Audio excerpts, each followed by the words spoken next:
Sir, মানুষের এত অহংকার, এত ক্ষমতা, সম্পদের দাপট, এক সেকেন্ডের ব্যবধানে সবকিছু চুরমার হয়ে যেতে পারে।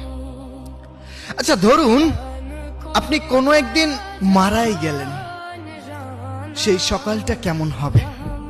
সেই সকালটা কেমন অনুভূতি হবে আপনার কাছে? চলুন একটু সময়, একটু কল্পনাতে ভেসে যাই। আকাশটা সেদিন ছিল একদম অন্যরকম। সকাল থেকেই আকাশে মেঘ জমছিল, কিন্তু দুপুর পর থেকেই শুরু হলো ঝিমঝম বৃষ্টি। সেই বৃষ্টির শব্দের মাঝেই বাতাসের বেগে ছড়িয়ে পড়লো খবরটা, স্যার আপনি আর নেই।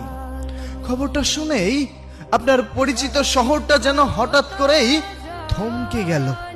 চায়ের দোকানের আড্ডাগুলো থেমে গেল। রাস্তার পরিচিত মুখগুলো পাথরের মতো স্থির হয়ে দাঁড়িয়ে রইল।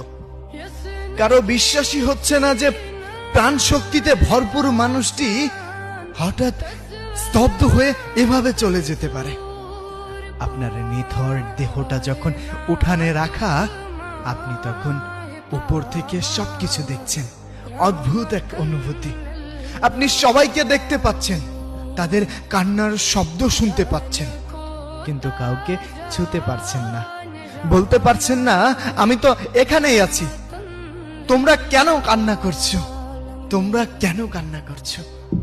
আমার খুব কষ্ট হচ্ছে, ইচ্ছে করছে বাবা মার চোখের জল মুছে দিতে, বন্ধুদের বলতে কিরে আমি তো আছি, আমি তো এই যে আমাকে দেখতে পাচ্ছিস না। কিন্তু আপনার কণ্ঠস্বর তখন বাতাসের চেয়েও হালকা। কেউ তা শুনতে পাচ্ছে না, কেউ তা শুনতে পাচ্ছে না স্যার। আপনার নিথর দেহ যখন ওই খাটিয়ায় পড়ে আছে, চাদর দিয়ে ঢাকা ওই দেহটা দেখার জন্য কেউ একজন ঠিক এমন সময় ভিড় ঠেলে ছুটে এলো আপনার কাছে। তার আসার ভঙ্গি, তার ব্যাকুলতা দেখে সবাই থমকে গেল। মেয়েটির চোখে মুখে এমন এক হাহাকার, যা দেখে উপস্থিত সবাই অবাক হয়ে গেল। কেউ তাকে আগে কখনো কোনো দিন দেখেনি, কেউ তাকে চিনেও না।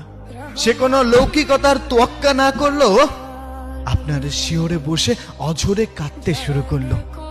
তার সেই কান্না অন্য সবার চেয়ে আলাদা। তাতে ছিল এক গভীর হারানো যন্ত্রণা, যা কেবল আত্মার কাছ থেকে মানুষের অনুভব করতে পারে। চারপাশটা একটা গুঞ্জন শুরু হলো। এই মেয়েটি কে? কে?